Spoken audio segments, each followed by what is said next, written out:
Contei.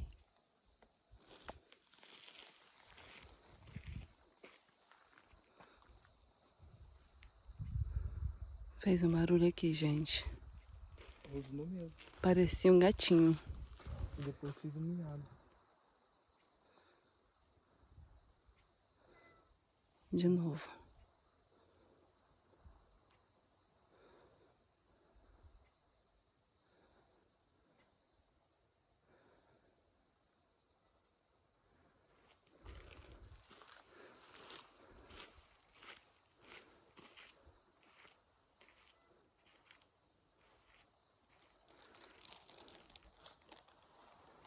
Fez um barulho aqui, gente, no meio do mato.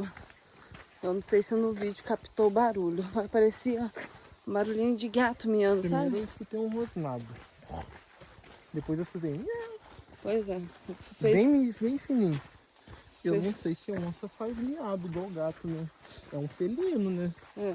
Fez esse barulho umas 3 vezes. O Júnior andou pra lá, andou pra cá procurando. E não tinha Pode nada. ser gato do mato também, né? O gato do mato ele é grandão. Mas não fez barulho nenhum no mato, sabe? De passo. Aí eu falei com ele, ó, a natureza chama também. Fica procurando. Que acontece, né, gente? A mata acontece de... Medo pouco seco. Aí de repente esse menino acelerou. Foi embora. Mas tem que tomar cuidado, gente, porque a natureza, ela engana muito.